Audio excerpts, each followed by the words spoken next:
Então, né, bom dia. Hoje então vamos à nossa aula de Augusto dos Anjos. Eu mandei para vocês um material que eu não vou dizer que reformulei inteiramente, né, mas mudei bastante coisa. E depois eu vou mostrar em PDF. Eventualmente, se tiver alguma coisa para alterar, eu altero antes de mandar para vocês. Por que eu estou mostrando em PDF hoje? Porque os comentários, quando eu fui tentar mostrar em Word, compartilhar em Word, eles não estavam aparecendo. Vocês estão vendo bem? Então, todo mundo enxergando bem? Sim, enxergamos bem, professor. Tá, deixa eu só botar aqui, eu só vou ir um pouquinho aqui para deixar o bate-papo aqui do lado para poder acompanhar. Então, tá. Visualizar participantes, tá, então vamos lá. Então, assim, esse material que eu fui reformulando, né, e aí vocês vão ver que eu mudei um pouco a lógica, então eu botei os comentários dos poemas, eu botei como comentários, né, as observações sobre os poemas, e não mais como nota de rodapé, porque eu achei que ficava mais claro. E aí, de nota de rodapé, um pouco do vocabulário. Então, assim, isso aqui são algumas notas de leitura, o texto depois eu vou para vocês, e principalmente assim, a ampliação foi nessa parte inicial, discutindo um pouco essa questão da lírica moderna, que foi que apareceu um tanto quando a gente falou de Cruz e Souza na semana que passou, né? E aí tinha muita referência ao Baudelaire, eu já fui reler o Baudelaire. Há um livro que eu recomendo para vocês, para ler um texto, né? Aqui está em formato de livro, mas também você acha o texto avulso, que é O Pintor da Vida Moderna, que é um texto do Baudelaire sobre um aquarelista, e também ele fazia caricatura para jornal, charge, que era o Constantin Guy, que ele vai definir modernidade, né? Ali é um momento que ele define modernidade, e tem uma referência muito forte para a sua própria poética, né? Então, esse é um texto de referência importante para pensar isso. Mas pensando muito no Cruz e Souza para cá, um dos pontos que eu acrescentei foi esse sobre a lírica moderna, até para pensar depois as características mais recorrentes que são atribuídas à leitura do Augusto dos Anjos. E aí avaliar alguns textos críticos, né, 3 leituras críticas que eu aqui apresento para vocês, né, do Álvaro Lins, um crítico dos anos 40, o Anatol Rosenfeld, que é um austríaco que se radicou aqui e faz uma comparação do Augusto dos Anjos com um poeta expressionista, e o José Paulo Paes, que é um poeta e crítico também, foi um poeta e crítico muito bom, em que ele vincula o Augusto dos Anjos à Art Nouveau. O José Paulo Paes é aquele mesmo que eu referi para vocês, uma leitura que ele fez das ilustrações de O Ateneu, né? Também ele vê algo de Art Nouveau ali. Então, essas 3 críticas, elas podem ser melhor compreendidas a partir da lógica da lírica moderna. E aí a gente vai passar para a leitura dos poemas, onde então aparecem os comentários à margem, né? Então isso é importante, né? Deixar assim referido aqui esse termos a estrutura do documento para depois, né, orientar eventualmente a leitura de vocês. Essa primeira parte eu vou ser um tanto mais rápido para a gente ir para a leitura dos poemas, que eu acho que é o mais interessante. A gente ler e comentar e ter esse enfrentamento de uma lírica que tem uma estranheza, né? E de um poeta de um único livro. Vocês podem ver aqui, já referido aqui no início, né? Vocês podem ver que ele é um poeta que morre bastante jovem, né? Morre com 30 anos, em 14. Ele se desloca no final da primeira década, ele se desloca para o Rio de Janeiro, onde vai ser professor de grego, e ali ele vai ser poeta também, né?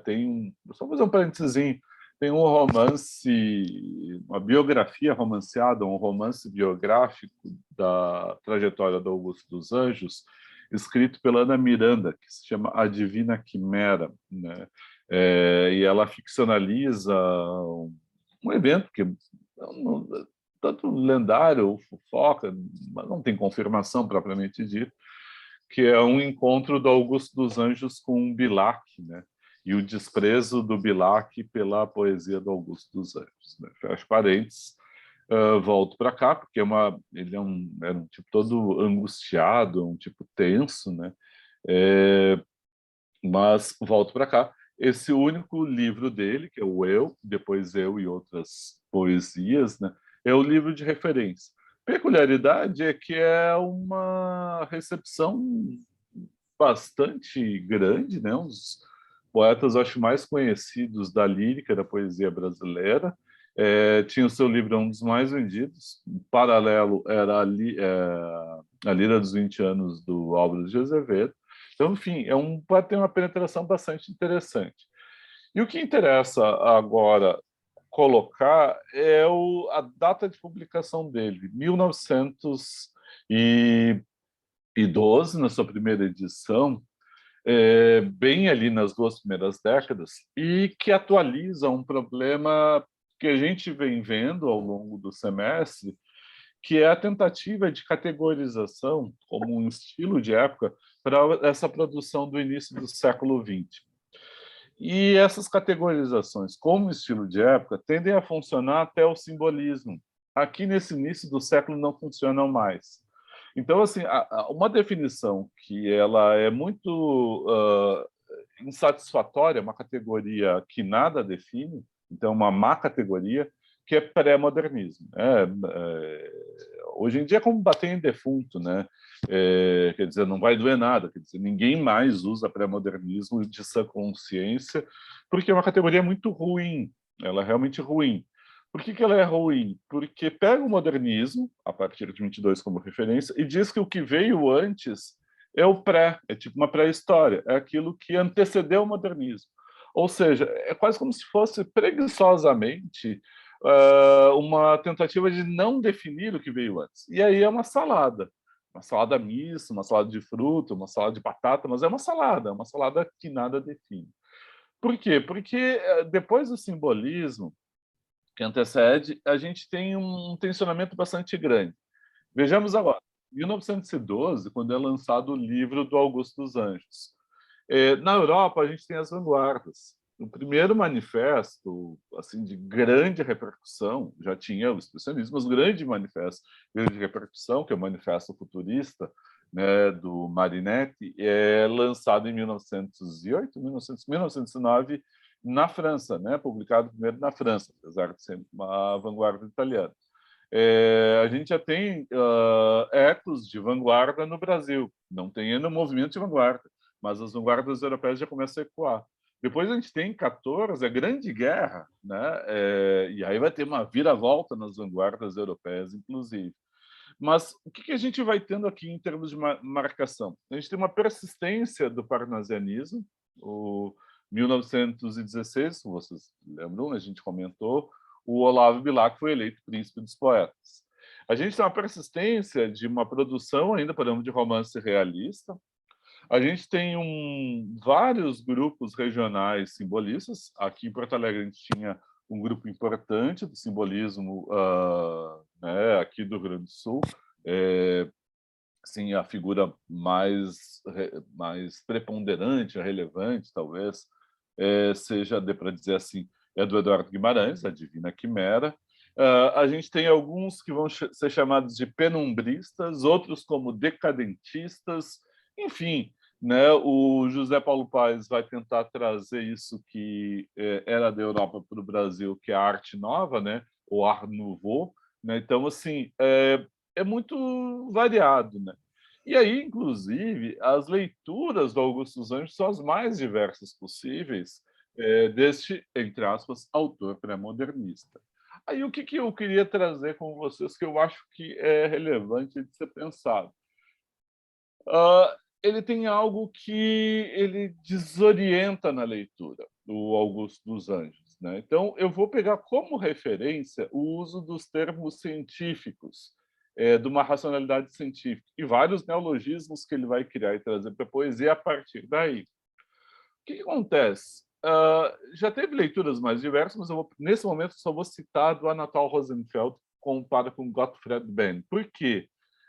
Ele mostra que esses termos que provocam estranheza,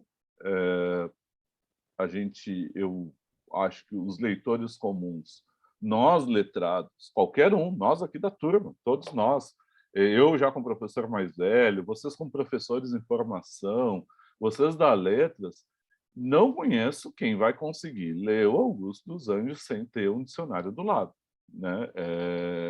Assim, quem vai fazer a primeira leitura e não vai ter um dicionário do lado, não vai conseguir ler, vai perder vários termos. Vai conseguir ler? Vai compreender, vai pegar o tom, vai, mas a compreensão completa, provavelmente eu tenho, porque tem uma série de vocábulos que são estranhos, inusuais no nosso cotidiano, inusuais mesmo num nível de nível superior, digamos, universitário, a gente falando, uma série de palavras que vocês não ouviram eu dizer ao longo do semestre inteiro até agora e vão aparecer agora.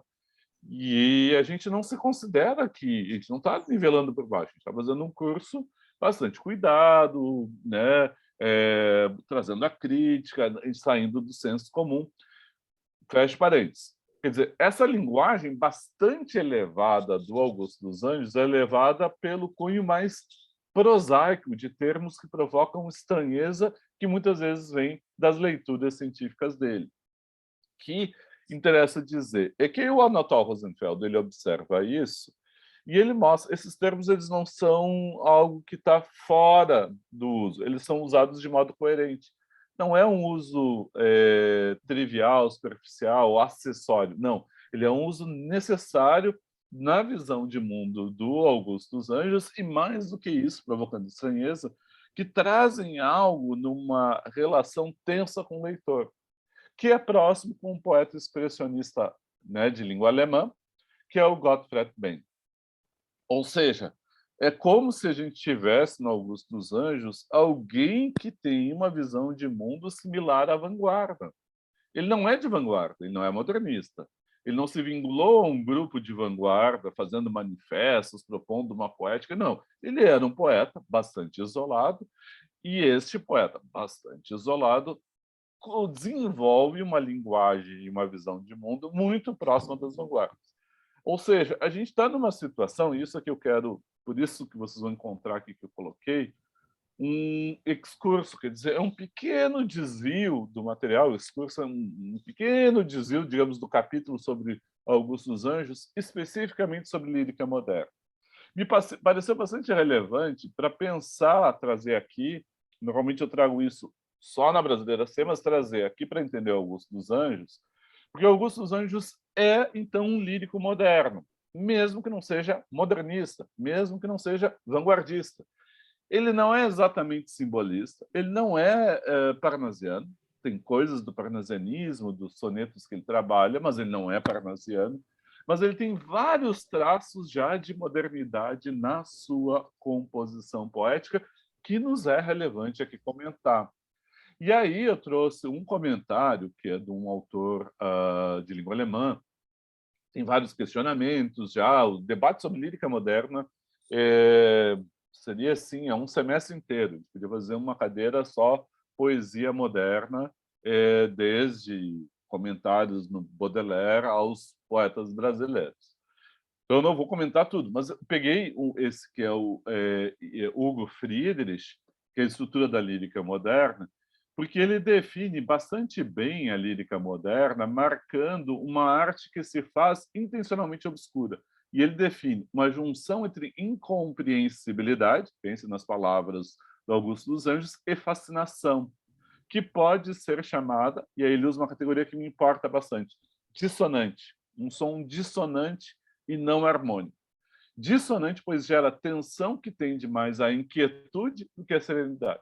Então, não é um poema para provocar a serenidade da alma ou contemplação da beleza, mas é para agredir, é para gerar inquietude. Né? Eu quero ler essa citação, porque essa citação aqui é bastante relevante. Mais um parênteses, eu adoro fazer parênteses, né? Durante muito tempo não lembrava de onde é que eu tinha visto essa questão do Baudelaire, e aí está aqui. As harmonias são evitadas. Vou aumentar um pouquinho a letra. As harmonias são evitadas pelas palavras duras que quebram a harmonia. Foi esquisito. Assim como Baudelaire justificava em uma alegoria o uso do chicote para despertar o burguês letárgico, sem vontade ou ânimo para agir e trabalhar. É a defesa da quebra de expectativa, do choque pela linguagem como uma função social, dramaticidade agressiva. Mas ela determina também a relação entre poesia e leitor. Gera um efeito de choque, cuja vítima é o leitor. Este não se sente protegido, mas alarmado. Depois eu reviso ali, tem alguns erros de digitação que têm que serem arrumados.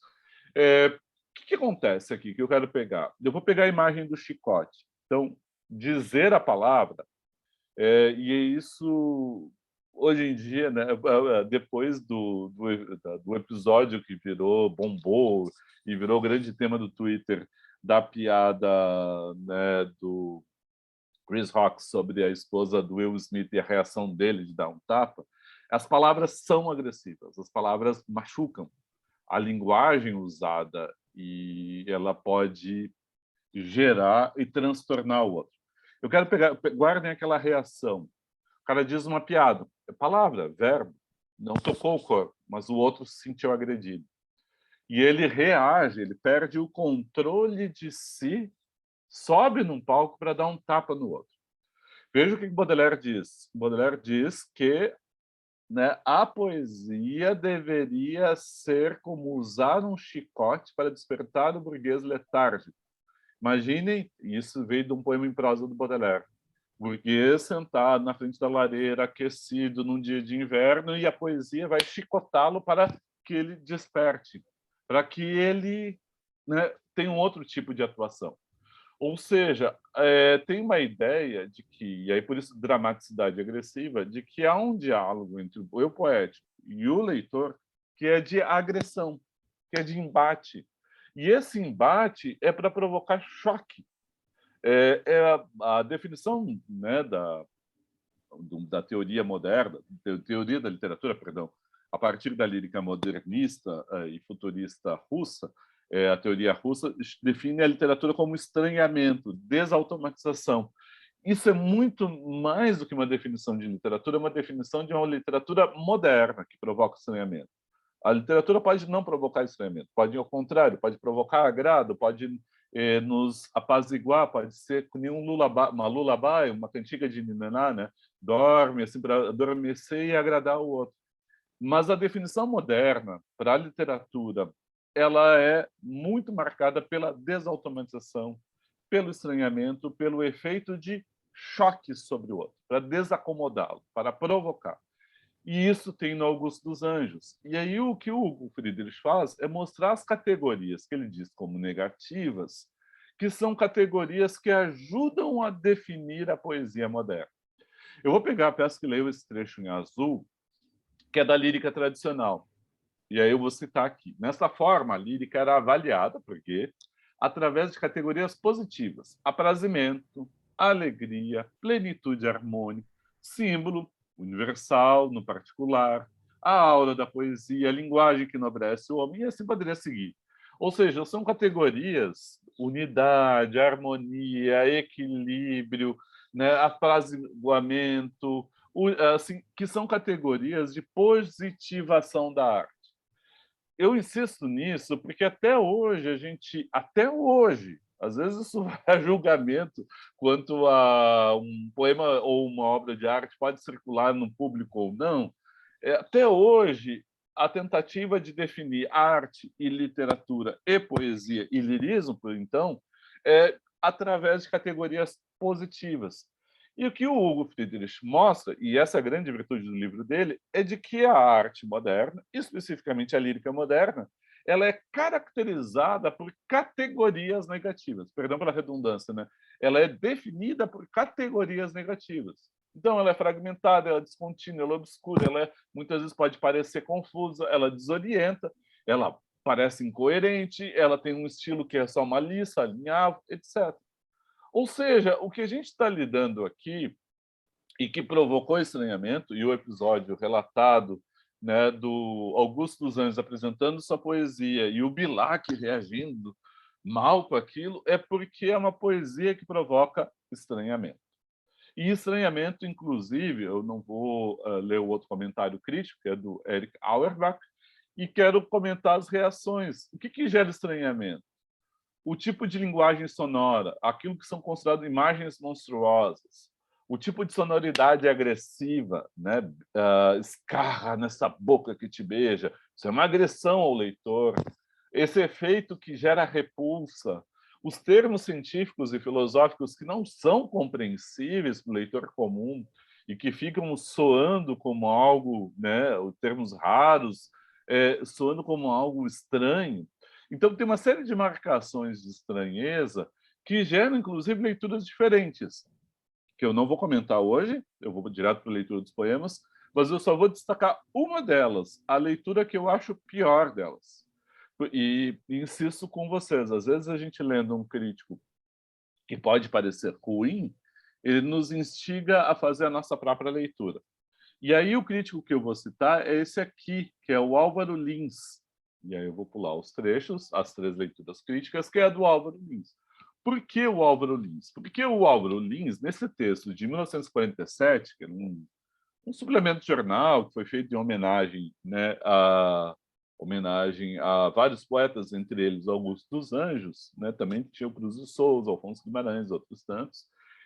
Pois bem, nessa homenagem que foi feita, a leitura do Álvaro Lins ela vai mostrar alguns equívocos que eu acho que são importantes, né?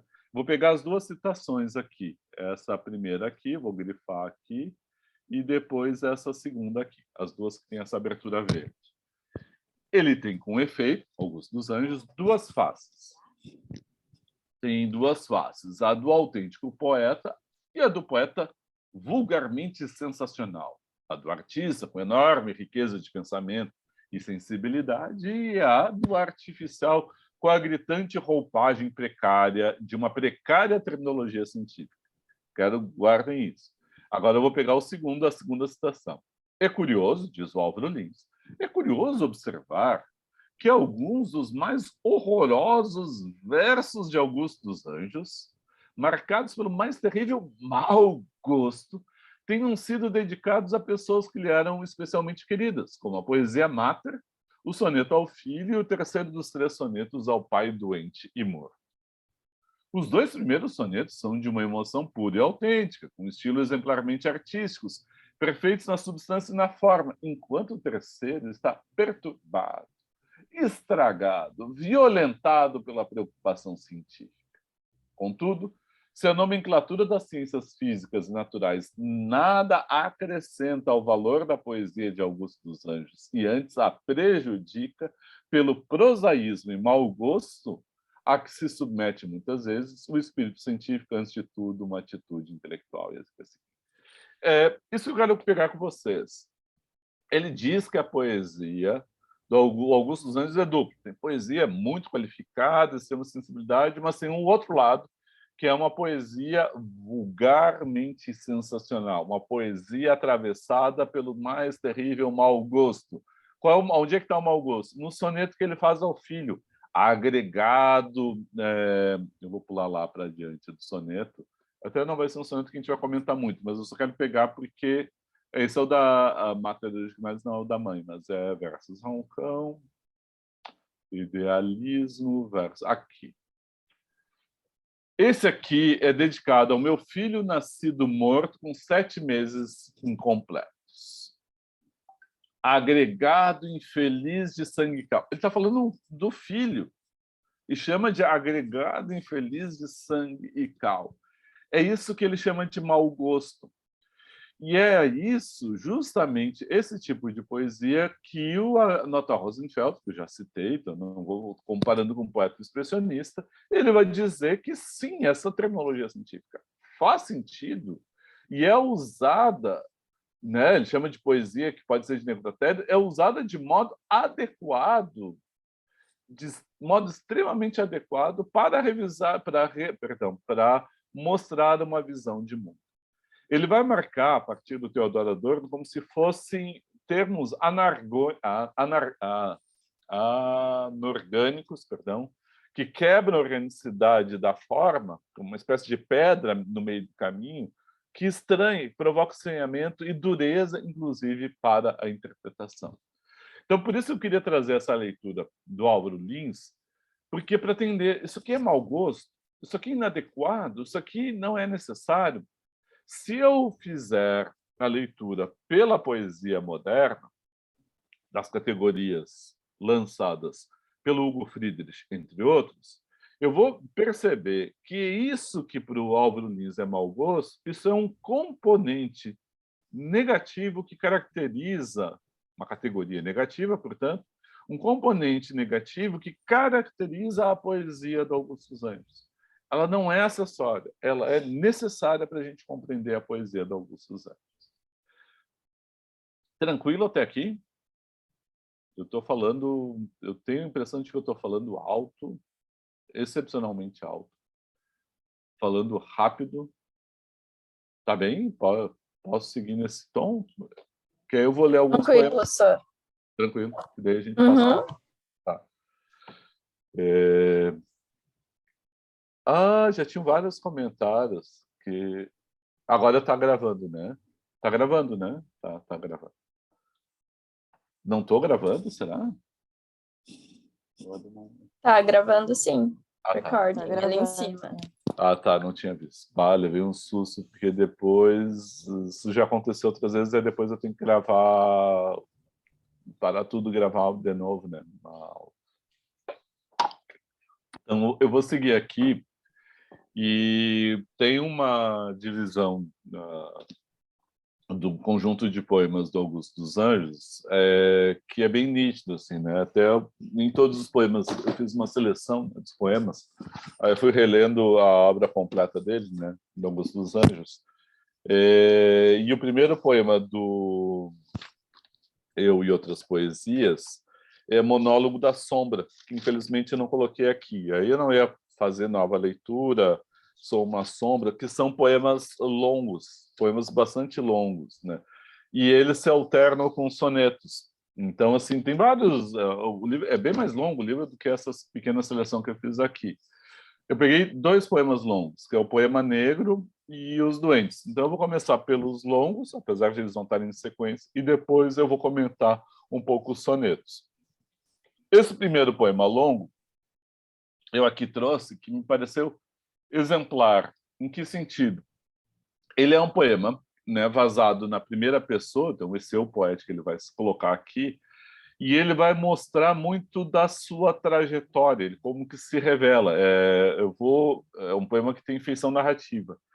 Ele começa numa sala, estudando à noite, digamos, num ambiente noturno, e ele tem 3 visões, né? A primeira é a morte, a segunda visão é algo que parece, esse poema lembra muito as Memórias Póstumas de Brás Cubas. Ele tem uma segunda visão, que é a natureza, com quem ele dialoga, que chama de madrasta, e tem uma terceira visão, que é dele, ele se colocando em Roma na Semana Santa, e ele vê o corpo de Jesus, no caso, ele vê a caveira de Jesus, os ossos de Jesus, para depois dizer que Jesus não morreu e vive como uma matéria, né? Vive na molécula e no átomo na região dele de Borborema. Eu arrumei um pouquinho também as notas de rodapé aqui. E aí ele volta à situação do quarto e é um final triste, melancólico para Burro. Então, esse poema está dividido assim, nesses 3 andamentos e aí eu queria ler, eu vou ler a primeira parte, que eu separei com esses traços, depois eu vou saltar e ler a segunda parte e pular para a última. Então, eu vou ler 3 momentos do poema para comentar com vocês. Tá. Então, vamos lá. Poema Negro. Para iludir minha desgraça, estudo. Intimamente sei que não me iludo. Para onde vou, o mundo inteiro nota, nos meus olhos fúnebres carrega... Eu vou parar, eu vou reler de novo, porque a letra ficou pequena aqui para mim, e aí fica ruim de ler. Eu vou ter que fazer um pouquinho. Eu vou pedir desculpa só por essa interrupção aqui.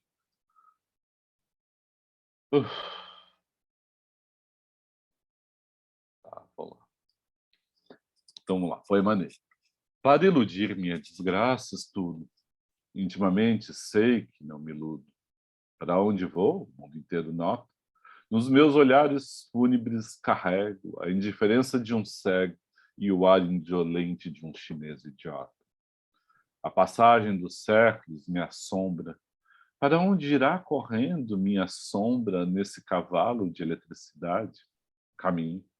E a mim pergunto na vertigem, quem sou, para onde vou, qual minha origem? E parece-me um sonho a realidade. Em vão, com o grito do meu peito em pré, dos brados meus ouvindo apenas o eco, eu torço os braços numa angústia douda e, muita vez, à meia-noite rio, sinistramente, vendo o verme frio que há de comer a minha carne toda. Eu vou parar por aqui, vocês reparem, né, que ele tem todo esse questionamento, né, do quem sou, para onde vou, qual a minha origem, questionamento que eu digo que é universal, que é do ser humano, né, de tentar autodefinição, conhece a ti mesmo, identidade, qual é o destino, qual é a trajetória e saber qual é a origem, como é que se define, de onde veio propriamente dito. Essas perguntas, eles, de certo modo, elas vão ser respondidas aqui. A primeira, da definição da morte, que ele se confronta, né? Depois, a segunda, que é da natureza. E essa aqui, por que eu vou ler? Eu quero destacar com vocês uma espécie de comunidade de visão de mundo com Machado de Assis, especificamente das Memórias Póstumas.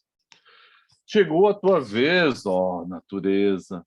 Eu desafio agora essa grandeza perante a qual meus olhos se extasiam. Eu desafio desta cova escura, no histerismo danado da tortura, todos os monstros que os teus peitos criam. Tu não és minha mãe, velha nefasta. Com teu chicote frio de madrasta, tu me açoitaste 22 vezes. Por tua causa apodreci nas cruzes, em que pregas os filhos que produzes durante os desgraçados 9 meses.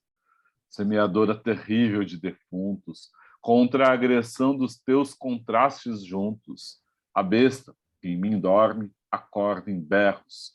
Acorda, e após a gritar a última injúria, chocar-lhe os dentes com medonha fúria, como se fosse o atrito de 2 ferros.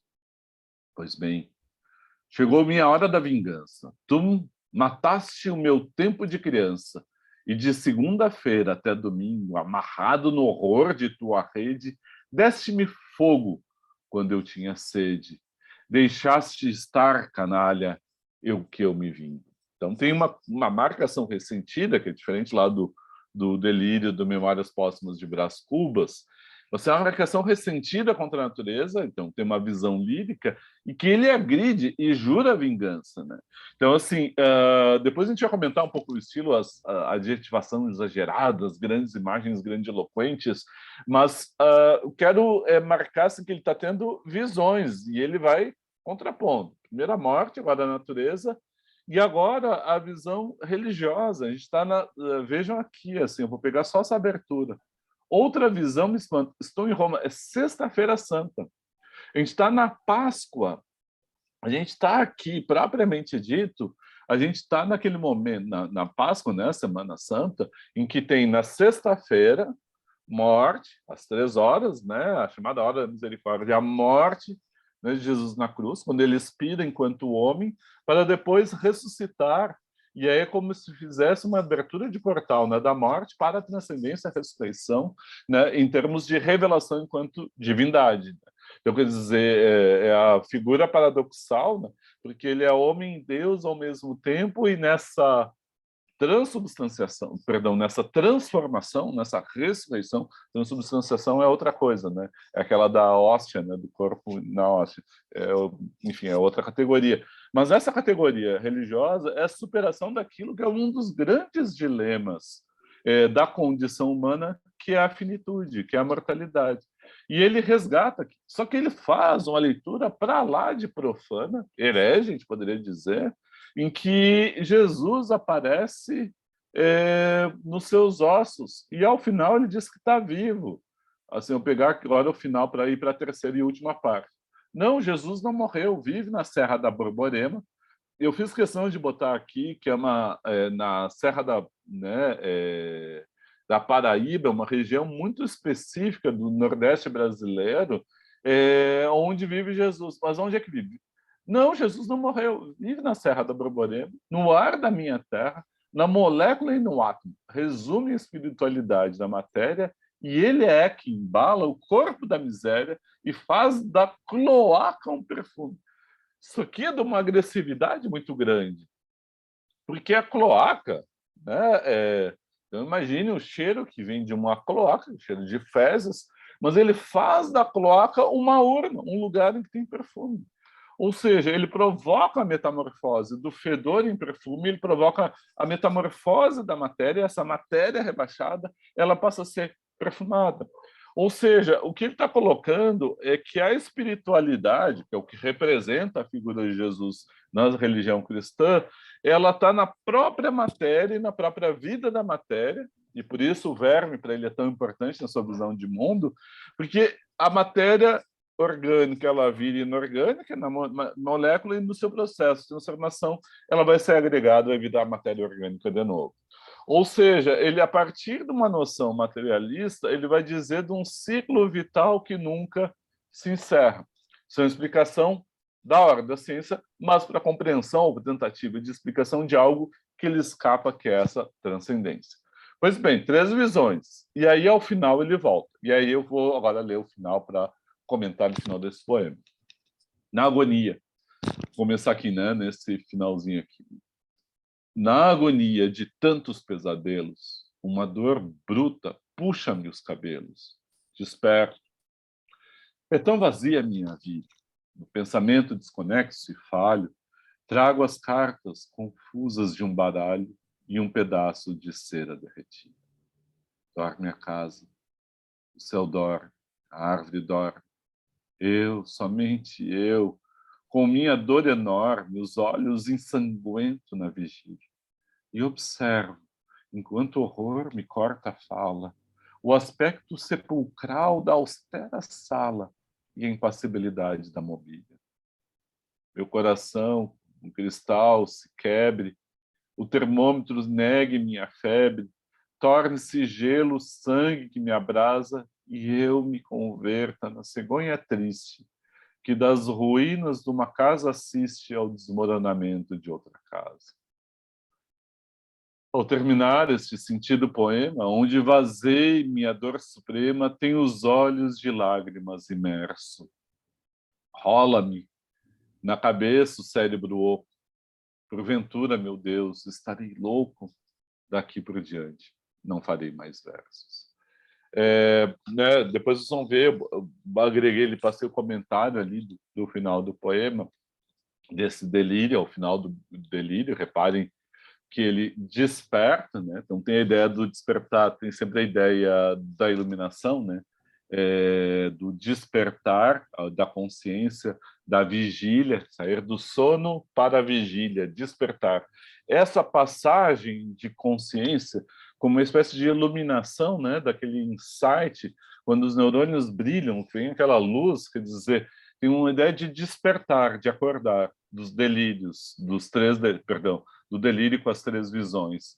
E aí, quando ele acorda, ele apenas sozinho está acordado. E aí há uma coisa muito peculiar, tem uma cena prosaica, ele está no ambiente doméstico, ele vai dizer a mobília indiferente, né, que o cerca, ele ali no ambiente doméstico, ele completa e procura o sentido para essa visão. É interessante ver que, nesse sentido que ele procura para a visão, ele tem um desejo que eu me converta na cegonha triste. Eu coloquei aqui embaixo, na nota de rodapé, e muito precariamente, né, quer dizer, essa possibilidade de olhar esses símbolos, porque assim tem alguma coisa de herança do simbolismo dele que aqui ecoa, quer dizer, o desejo dele é se transformar nessa cegonha triste, e tem toda uma simbologia religiosa, isso é muito curioso, nessa imagem da cegonha. Só que, ao mesmo tempo, isso que é um desejo não se realiza. O que ele tem é uma tristeza muito profunda. algo que chegaria ao questionamento da sanidade dele, apesar de despertar, e ao final a ideia de uma impotência, quer dizer, não escrever mais, né? Eu vou rapidamente comentar o último poema que é o longo, que é Os Doentes, que, de novo, insisto, na categoria negativa, foi relendo esse poema para colocar aqui os comentários que me veio a necessidade, me pareceu que era necessário fazer aquele discurso, quer dizer, aquele pequeno desvio colocando o que é a lírica moderna, porque a ideia da doença, da patologia, do desvio, da normalidade é um dos temas, uma das questões da lírica moderna, né? E aqui ele está refletindo sobre essa condição, né, desses que são os vencidos, né? É quase como uma espécie de ponto de vista dos vencidos que ele aqui elenca, com o qual ele se identifica. Em mim, coberto de desgraças, resultado de bilhões de raças que há muitos anos desapareceram. Ele abre com um soneto, né, e depois vão ser, esse é um poema longuíssimo, 438 versos, 9 sessões, é longuíssimo. Então, ele abre com esse soneto, depois ele vai cada sessão apresentando um aspecto. E eu vou pegar só uma sessão para a gente ler aqui, que é a sessão número 4. E aí, eu quero trazer essa aqui, porque eu acho que ganha uma atualidade muito grande, porque, assim, a gente... eu vou fazer só um preâmbulozinho, daí a gente avaliar o poema. A gente pode falar que teve, assim, né, desde vocês... o início, né, do Brasil, que começa, né, das navegações, e o primeiro documento escrito brasileiro seria a Carta de Caminha, que é a relação com os povos originários com a chegada dos portugueses. Trago isso porque daí depois tem os cronistas, o impacto que teve a representação, né, dos índios, entre aspas, brasileiros, né, das várias nações indígenas que aqui temos, para na Renascença e para os europeus. Através do Jean Delery, por exemplo, tem uma visão do Montaigne, né, no trecho dos canibais, em que ele se interroga e vê os que ele chama de canibais muito mais saudáveis do que e com uma civilização mais envolvida que a dos europeus. Tem uma série de questionamentos, como passa pelo Rousseau com a imagem do bom selvagem, passa pelo nosso indianismo, passa pelas tentativas, né, de recuperação desse indianismo. Em mais de um momento, a gente vai ter Gonçalves Dias, a gente vai ter Alencar, etc. Então, assim, a gente vai ter esse tema recuperado aqui pelo Augusto dos Anjos. E aí eu acabo com o que a gente vai ver semestre que vem, mas a gente poderia já começar a comentar agora, que é a figura do Macunaíma, através do Mário de Andrade, e a figura da antropofagia como um movimento de vanguarda, o movimento, né, a antropofagia, o manifesto antropófago. E o Augusto, perdão, e o Oswald de Andrade definindo o Brasil como uma grande grilo, né, que ele vai definir, ou seja, com uma apropriação indevida da terra do outro, através de um artifício. Ou seja, essa terra não havia uma propriedade de europeus, eles se apropriaram do que era dos outros. Enfim, então essa é uma referência importante e muito atual a gente ir colocando hoje em dia.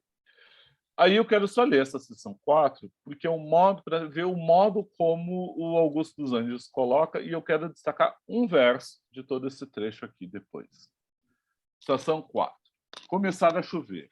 Pelas algentes ruas, a água, em cachoeiras desobstruídas, encharcava os buracos das feridas, alagava a medula dos doentes.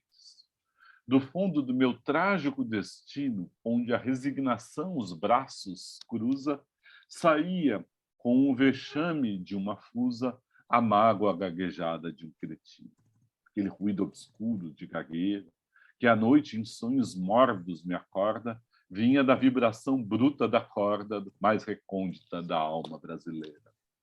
Aturdia-me a tétrica miragem de que aquele instante no Amazonas fedia entregue a vísceras glutonas a carcaça esquecida de um selvagem. A civilização entrou na tábua em que ele estava. O gênio de Colombo manchou de opróbrios a alma do Mazombo, cuspiu na cova do Moribixaba. E o índio, por fim, a étnica escória, recebeu, tendo o horror no rosto impresso, esse achincalhamento do progresso que o anulava na crítica da história. Com quem analisam a postema e, de repente, acordando na desgraça, viu toda a podridão de uma raça na tumba de Iracema. Tudo com um lúgubre ciclone exercia sobre ele ação funesta, desde o desbravamento da floresta, o ultrajante invenção do telefone. E sentia-me pior que um vagabundo. Microcéfalo vil que a espécie encerra, desterrado na sua própria terra, diminuído na crônica do mundo. Aí vai falar do povo, vai seguir, eu vou parar nesse verso que eu destaco aqui, do desterrado da própria terra. Nesse final aqui, diminuído na crônica do mundo.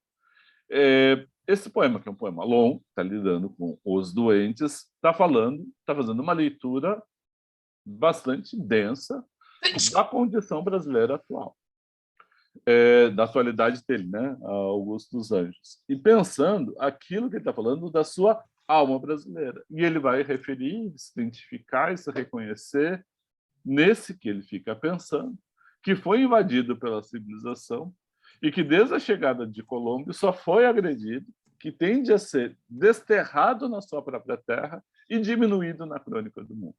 Ou seja, o esforço do europeu civilizatório é de tentativa de apagamento do outro, daquilo que lhe é diferente. E apagamento, às vezes, do modo violento mesmo, não só doença, violência, e não só pela aculturação, quer dizer, de impor a sua cultura ao outro, mas, às vezes, destruir, inclusive, o próprio corpo do outro. E a imagem que ele usa desse verso, que se refere a ele, mas se refere também ao indígena, é que ficam desterrados na própria terra. Povos originários, povos que eram daqui, eles vivem como se eles fossem desterrados, ou seja, eles vivem como exilados naquilo que é a sua terra, porque eles são desapropriados daquilo que é seu. Essa imagem do desterrado da própria terra, do exílio, vai ecoar, e eu relendo aqui, bateu o impacto, porque é exatamente nessa expressão, desterrados na nossa própria terra, com que o Sérgio Buarque de Holanda, nos anos 1930, vai definir a condição do brasileiro. Ou seja, a gente vive como desterrado na própria terra. Então, vou trazer esses dois poemas como referência, longos, porque eles acabam trazendo, muitas vezes, imagens diferentes, uma imagem diferente do Augusto dos Anjos dos sonetos. Continua forte, continua intenso, continua pesado, mas ganha uma outra composição, uma outra visão de mundo. Depois a gente pode comentar um pouco mais. Eu vou ler só mais dois, eu vou só passar os sonetos e provavelmente ler só dois, para apresentar um pouco, né? Aqui do Morcego, a gente, quando abre, que vocês acham na rede, né? A obra poética, um arquivo disponível na obra poética do Augusto dos Anjos, e tem um inquérito, né, que ele responde algumas perguntas em 1914, e aí, ao responder as perguntas, perguntam para ele quais são os autores que mais o impressionaram. Ele cita Shakespeare e Edgar Allan Poe. Então, quando a gente vê aquelas sombras, aquelas figuras fantasmáticas que atravessam a poesia, né, do Augusto dos Anjos, pode dialogar com Shakespeare. Agora, vou ao que interessa nesse poema aqui, que é o Morcego. Quem leu O Corvo, do Edgar Allan Poe, quem não leu, recomendo que leia, né? Baixe, procure, leia, tem várias traduções portuguesas. Quem lê em inglês, lê em inglês. Quem lê em francês pode ler a tradução do Baudelaire para o francês. Acho que foi o Baudelaire que traduziu, agora não me lembro. Baudelaire traduziu os contos, né? Agora não me lembro se ele traduziu o Corvo também. Eu acho que traduziu também. Bom, enfim, agora me fugiu. Mas, assim, porque esse poema, o Morcego aqui, o soneto, ecoa diretamente o poema O Corvo, que está o eu poético, né, sofrendo a dor, né, pela perda de Lenora, um momento de luto, de muita tristeza, e num momento de tempestade à noite, ele ouve um barulho e ele olha para o busto de Palas Atenas, né? Aquele busto branco, marmóreo, ele vê a figura de um corvo. E ele, meio que brincando, num humor bastante pesado, ele pergunta ao corvo, né, qual o seu nome. E o corvo responde, nunca mais, né, nevermore. Daí tem o poema se desdobrando, vai depois ganhar uma carga simbólica bastante grande. Essa situação ela virou um motivo que é recorrente. Assim, a gente vai encontrar vários poemas na lírica, inclusive na lírica brasileira, que vão recuperar esse motivo. Aqui o Augusto dos Anjos recupera e o morcego, que tenta atacar, que passa a ser a consciência humana. A Psicologia do Vencido, outro poema que eu queria aqui referir, ele é um dos poemas mais conhecidos do Augusto dos Anjos, que começa assim, desde essa tentativa de compreender a subjetividade e interioridade do vencido, e mais do que isso, essa escolha do ponto de vista de ser a posição, não a posição de quem venceu, mas aquele de quem foi vencido. E esse é um dos sonetos, em termos de estruturação, que ecoam tanto o parnasianismo, porque é um soneto de uma estrutura muito sólida, muito bem organizado, né? Dividido em duas partes muito nítidas, os quartetos e depois os tercetos, em que os dois quartetos iniciais, os 8 primeiros versos, falam do sujeito, eu, e os 2 tercetos ao final falam do verbo. E aqui tem bem a visão de mundo do Augusto dos Anjos. Eu vou ler e comentar. Eu vou ler os quartetos, paro, comento, leio os tercetos, paro, comento. Eu, filho do carbono e do amoníaco, monstro de escuridão e rutilância, sofro, desde a epigênese da infância, a influência má dos signos do zodíaco. Profundissimamente hipocondríaco, este ambiente me causa repugnância. Sobe minha boca a ânsia, uma ânsia análoga à ânsia que escapa à boca de um cardíaco. Repare a intensidade. A autodefinição é matéria, né? Carbono e amoníaco, parece uma aula de química orgânica. Só que aí, o segundo verso já altera o teor, porque ele já vira monstro. E aí, essa adjetivação que eu digo que é exagerada, essas qualificações, aqui é uma qualificação, né? Certo? No caso adjunto nominal, aqui vai de escuridão e rutilância. Reparem, ele é um monstro. Isso já é exagerado. Eu estou me definindo, sou um monstro. Só que ele vai marcar que é escuro e luz. Então, uma contradição de escuridão e de brilho. E daí vem agora o verbo que eu queria que eu tentasse. Sofro. Sofrimento, é sofrer. Ou seja, não é a gente, ele sofre uma força que lhe é externa.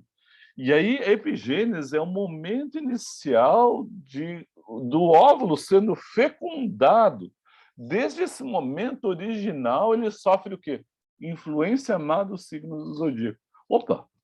Aí, assim, a visão do carbono e amoníaco, uma visão científica, e aqui tem uma visão, que é o momento original da junção, organicamente um novo indivíduo surge, só que ele sofre influência dos signos do zodíaco.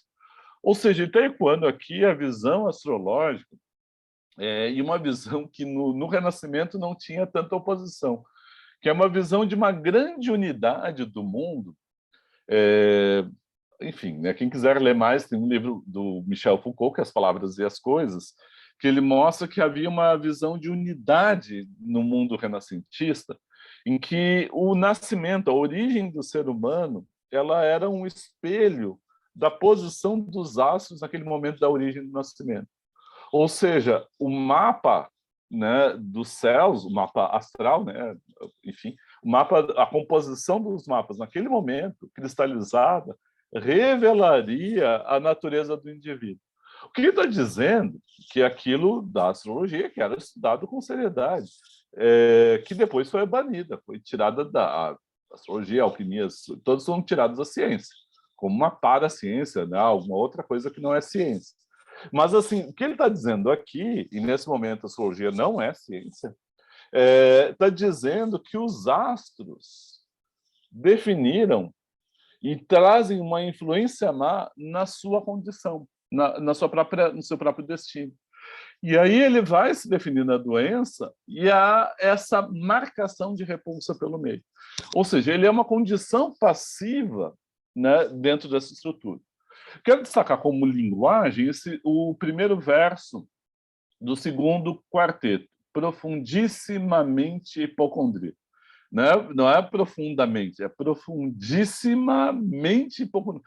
Assim, a questão dessa mania da doença, ou dessa mania no sentido até de doença também, né, de estar doente o tempo inteiro, hipocondríaco, dessa relação, né, que lembra e ecoa aquela coisa da memória, dessa melancolia dele, ele tem uma ânsia muito marcada em relação ao ambiente. E do outro lado, aí vem a figura, que vocês vão ter Mater Originalis, Deus Verme, aqui tem o verme, que percorre percorre a poesia. E aí o José Paulo Paes é muito bom para entender, quer dizer, é quase microscópico. Ele vai lá na microscopia, ele vai olhar aquela imagem do verme e o verme vira um monstro, né? Ele ganha uma grandiosidade.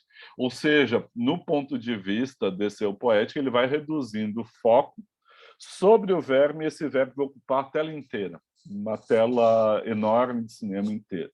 E aí vejam que o eu é passivo. E agora vejam o verme. Já o verme, este operário da ruína, que o sangue podre das carnificinas come, e a vida em geral declara guerra, anda a espreitar meus olhos para roê-los, e há de deixar-me apenas os cabelos na frialdade inorgânica da terra. Você sabe, né, que o cabelo é a última coisa que vai sendo sendo corroído, né? Vai ser decomposto, perdão, né? Então, assim, aqui o verbo ele é ativo e o verbo ele vai corroer, está esperando, anda a espreitar-me e há de deixar, está esperando a morte para desagregar, né, esse sujeito que é o vencido. Por que a psicologia do vencido? Porque a ideia é de que esse vencido ele não age, ele sofre a ação dos outros. E esse sofre a ação dos outros com a consciência de que está sofrendo e de que está à espera da morte, né? Então, assim, tem uma lógica que é dada aqui, dentro da composição poética, nessa oposição desses dois termos aqui, né? Como eu disse, eu não é os mais comentados, eu vou só comentar alguns, né? A ideia que é quase aquilo assim da inania verba, né? Das palavras inúteis, palavras vazias, que são palavras que não saem, não são capazes de expressar a interioridade, de uma impotência, né? Da palavra para expressar. Esse aqui acaba tendo também um tema, né? Que percorre, tá no Bilac de um jeito, tá no Cruz de Souza de outro. Se você encontrar recorrentemente poetas que vão discutir a dificuldade de representar no discurso a subjetividade, de traduzir ela em linguagem, né? Aqui está aqui numa explicação. Destaco em especial, né, o final, né, de que a ideia vem se formando do cérebro e chega Nabucco diz, mas de repente quebra, quase morte, esbarra no mulambo da língua paralítica. Ele é tão erudito no vocabulário, e às vezes ele vem ao vocabulário cotidiano, tipo esse, é o trapo, né? O mulambo é um trapo da mulambo. O mulambo, o molambo, né? É um trapo. A língua paralítica é um trapo.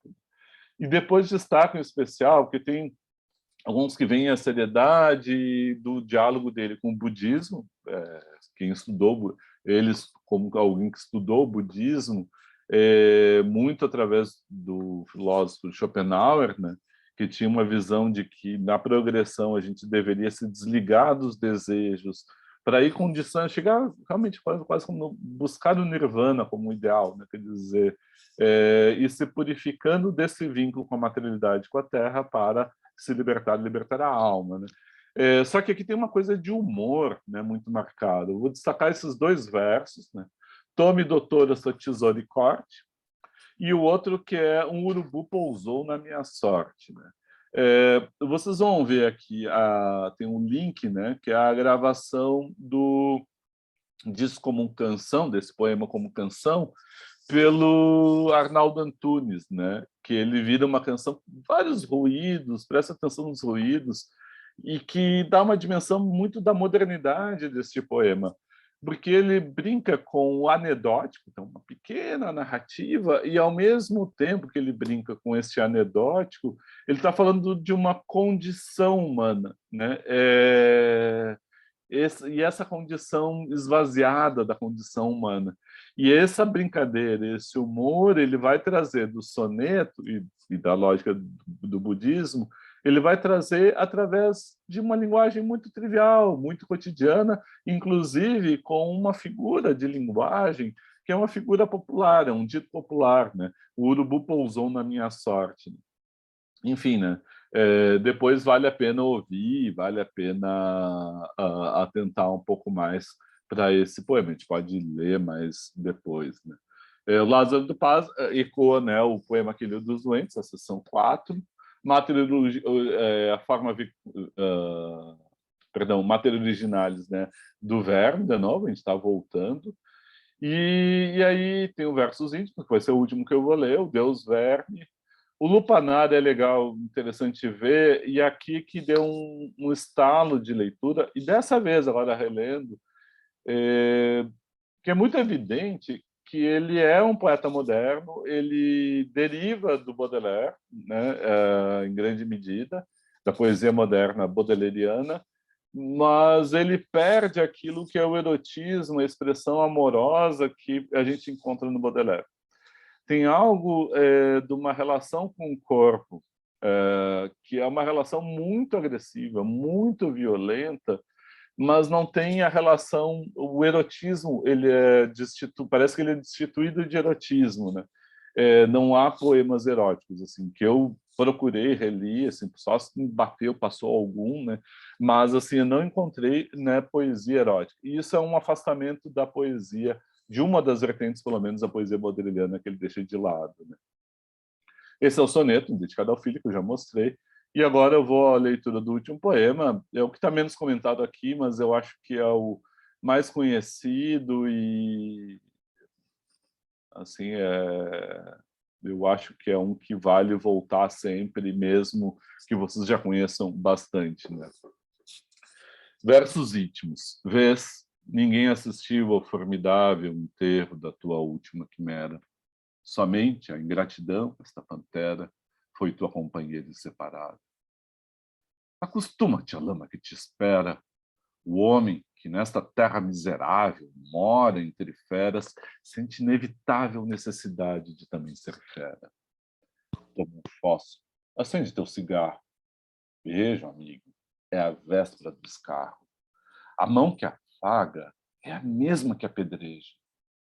Se alguém ainda, caso a pena a tua chaga, apedreja essa mão vil que te afaga, escarra nessa boca que te beija. Tentei, não sei se consegui, tentar dar a leitura um pouco, que eu recomendo, procurem as leituras de poesia do Antônio Abunjan, infelizmente já falecido, que ele, nossa, era um ator excepcional, e ele lendo poesia, ele, Paulo Tran, assim, a interpretação de poesia, assim, parece que a gente entra dentro do poema. Então, assim, tentei trazer um pouco essa ideia dos versos que são íntimos, da intimidade, quer dizer, daquele do mais recôndito do ser que ele, íntimo, venha, entre aspas, confessar. Só que, o que é interessante aqui nesse poema? Vou lembrar lá a definição bem do iniciozinho da poesia moderna, a partir do Hugo Friedrich, a dramaticidade, um diálogo agressivo e tenso com o interlocutor, no caso com o leitor. E ele está dirigido à segunda pessoa do singular. Reparem que é como um diálogo íntimo, está falando ao outro, né? Está vendo? Ó? Ninguém assistiu ao formidável enterro da sua última quimera. Quimera era uma criatura mitológica, né?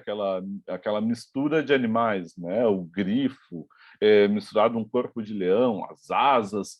E essa quimera, essa criatura mitológica, é o enterro da última ilusão, da última criatura que ele conseguiu imaginar. A única criatura que comparece é uma personificação, que é a ingratidão. Pô, o cara está enterrando o último sonho dele, a última ilusão, seja um monstro que for. Ele está enterrando isso. Então, ele enterrou tudo que ele tinha. E a única coisa que aparece é a ingratidão. E aí ele olha para o interlocutor e diz, olha, te acostuma. te acostuma à lama que vai te esperar. E nessa definição, né, da humanidade é uma merda, ele vai dizer a humanidade nessa terra miserável que mora entre feras, sente inevitável desejo de ser fera. Ou seja, o homem, nessa condição, bem do século XIX, hoje em dia a gente já não usaria o homem no sentido universal, né?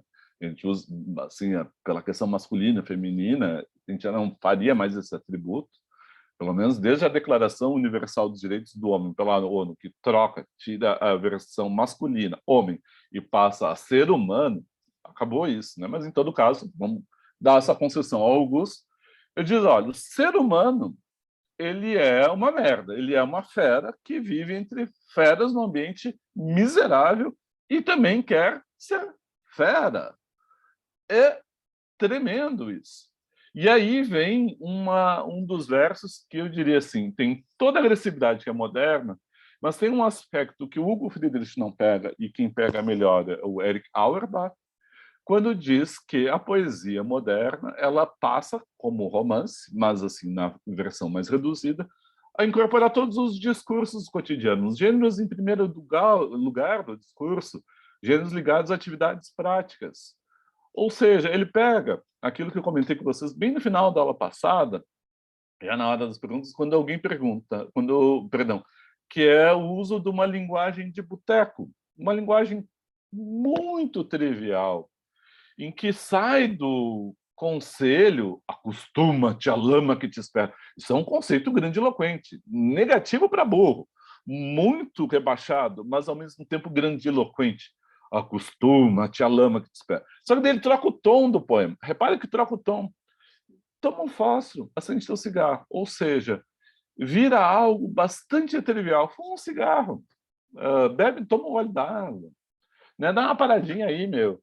E aí volta para a grande eloquência. O beijo, que é a expressão de intimidade, de amor mais íntimo que tem, seja o beijo da amizade ou o beijo mais erótico, mas é um beijo, é da amizade. O beijo é a véspera do escarro, ou seja, primeiro o beijo, depois a agressão. A mão que afaga, a mão que acaricia, é a mesma que apedreja. Então, assim, o afeto e o vínculo afetivo, ele antecede imediatamente a agressão. E isso aparece no final como conselho. Apedreja esta mão vil que te afaga, escarra nessa boca que te beija. Eu acho das imagens mais grotescas e repulsivas da poesia brasileira. É assim, imaginar a cena, tentem imaginar, é um exercício que eu sempre aconselho a fazer de imaginação para ter a dimensão repulsiva. Imaginem vocês beijando alguém e essa pessoa escarra em vocês na hora do beijo. É horrível, é repulsivo, é horroroso, é para lá de horroroso. Então, isso aqui é marcante em termos de característica da poesia agressiva do Augusto dos Anjos, de uma visão desencantada de mundo. E, ao mesmo tempo, nessa dimensão moderna, que tem nas categorias negativas, o Hugo Friedrich tem uma outra dimensão moderna, que é essa trivialidade do verso que ele tem aqui. E fecho mesmo com só aquele lembrete, quem faz o Alfredo Mose, né, que é modernidade, moderno e modernismo na literatura brasileira, né, que é distinguir, quer dizer, uma coisa é ser da modernidade, como período histórico.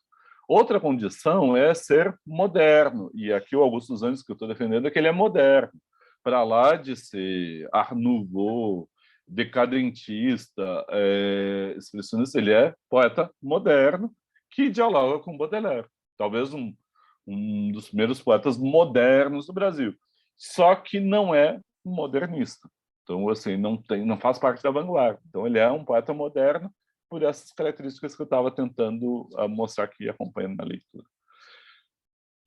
Então, eu vou fechar o compartilhamento para a gente poder conversar de novo, né? Tudo bem.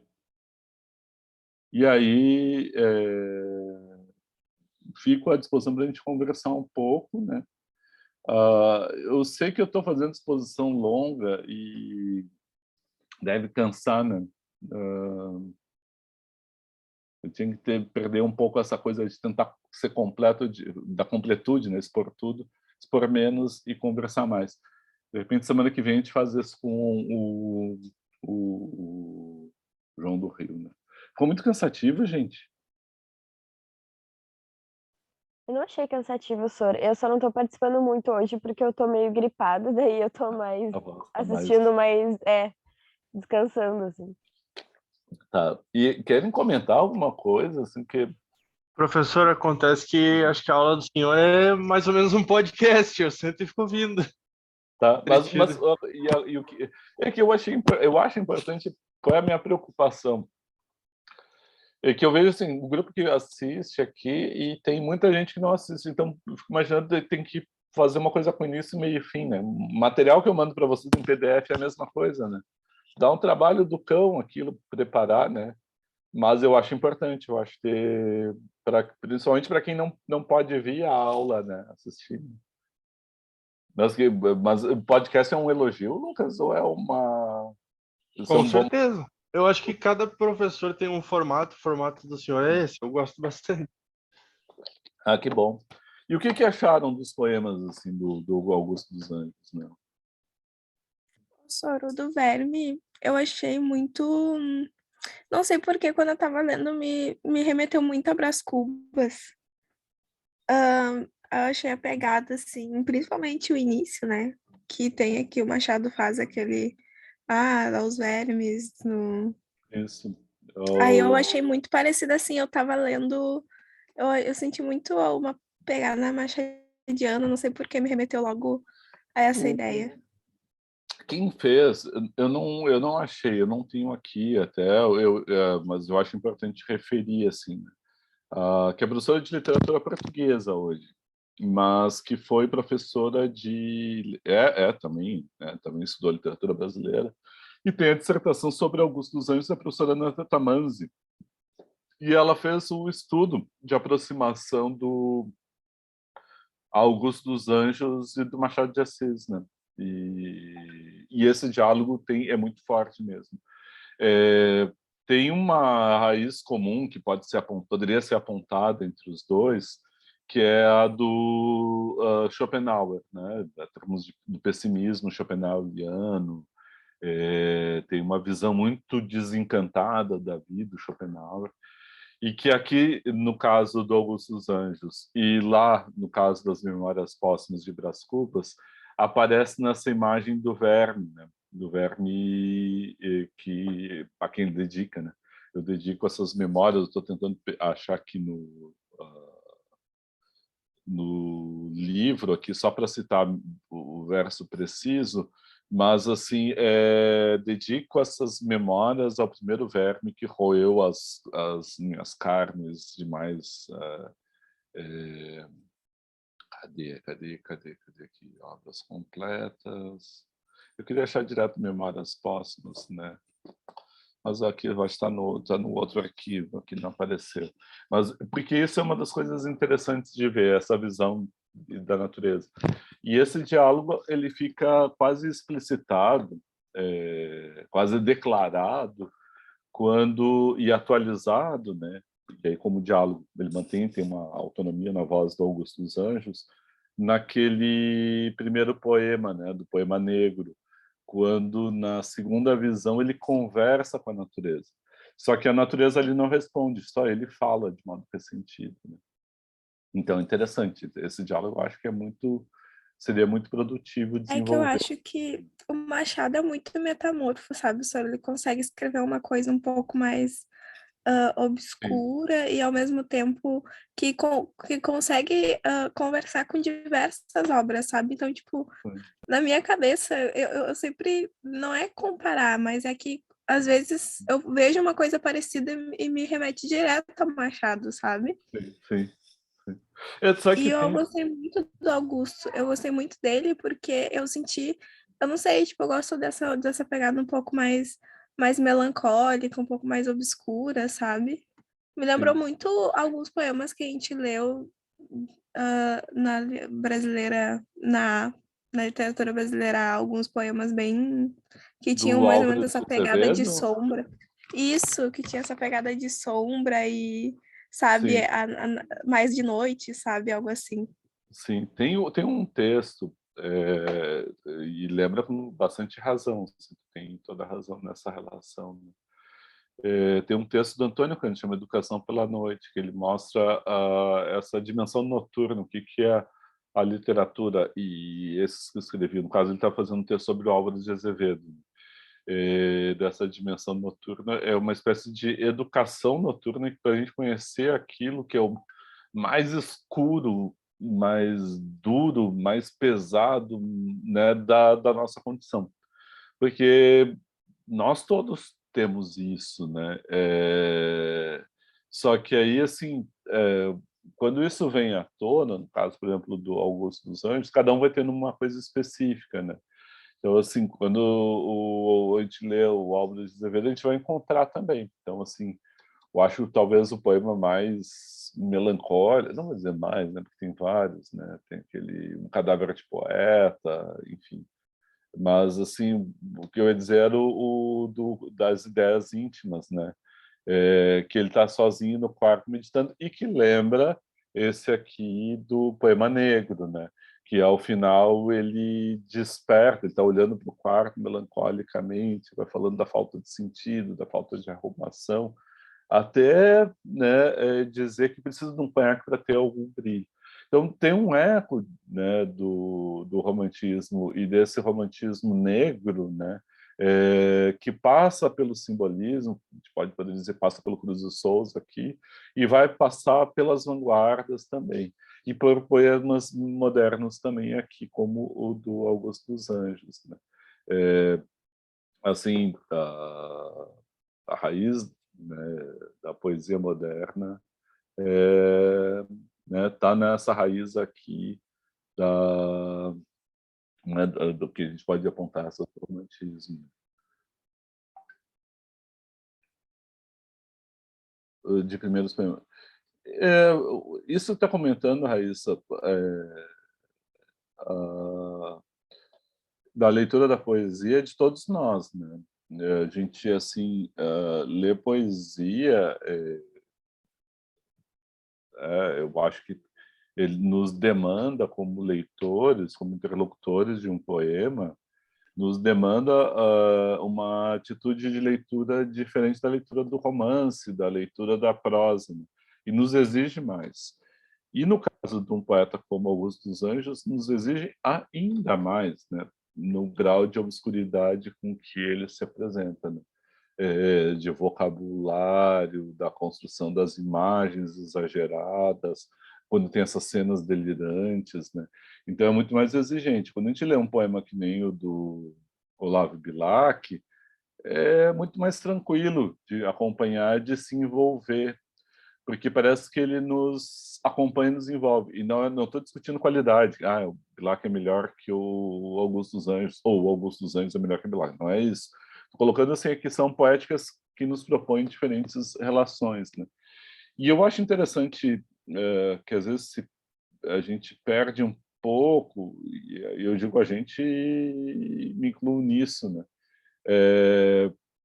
Que é a relação da poesia com a canção, né? Quer dizer, a poesia tem um vínculo com a música, mas a poesia é a palavra, tem o uso da palavra, o discurso verbal, então a matéria-prima da poesia é a palavra, e ela é usada com as imagens, né? Assim, desde esse ninguém assistiu o formidável enterro da sua última quimera, então tem uma imagem que vai chegar à alegoria ali, mas ao mesmo tempo tem o ritmo.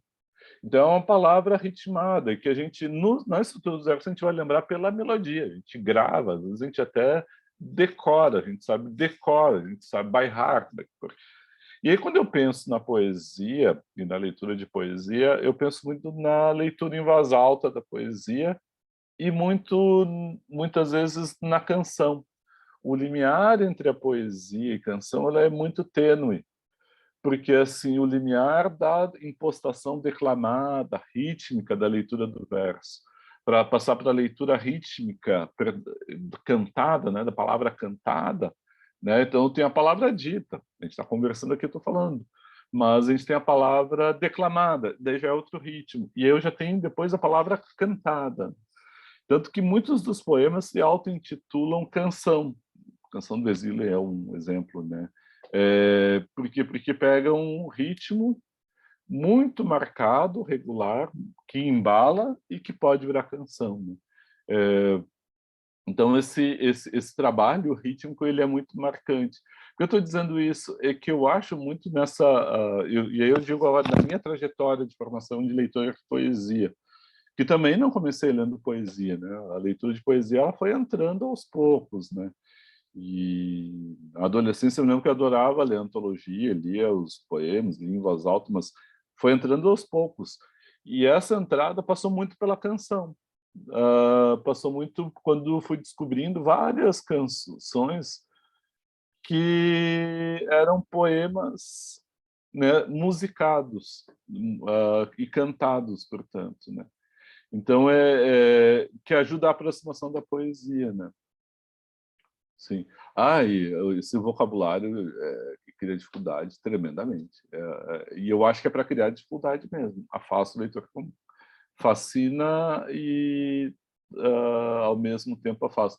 Tem vários neologismos, né, dentro da poesia do Augusto dos Anjos, a partir de termos da filosofia e da ciência, em especial da ciência, e que ele incorpora a poesia. E aí é que cria como elementos de dificuldade, tensionamento, que são palavras adequadas ao discurso poético, né? Elas são orgânicas ali, mas, ao mesmo tempo, elas são anorgânicas para o leitor, porque elas interrompem a leitura, né?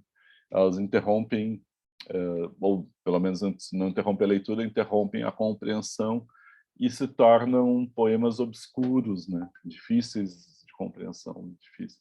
Eles são desafiantes. Eu acho um poeta desafiador, Augusto dos Anjos.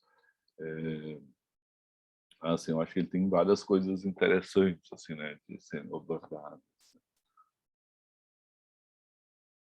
Enfim. Mais comentários, gente? E é isso. Já são 12h04, né? Só lembrar, então, na semana que vem, nós vamos trabalhar com um livro de crônicas, está lá no Moodle, que é o Cinematógrafo, né, do João do Rio. E o João do Rio, dá para dizer, né, assim, a gente viu muito a gente já citou o João do Rio quando falou do Bilac, ele tinha um livro chamado Momento Literário, em que ele entrevistou o Bilac, e a Júlia Lopes de Almeida, que ele também entrevistou junto com o marido dela. Os dois, o casal na Morro Santa Teresa, o casal de escritores, a casa de escritores, não lembro como é que era o título, mas era uma coisa assim. E ele era um cronista, que dá para dizer assim, uma espécie de cronista da Belle Époque, né?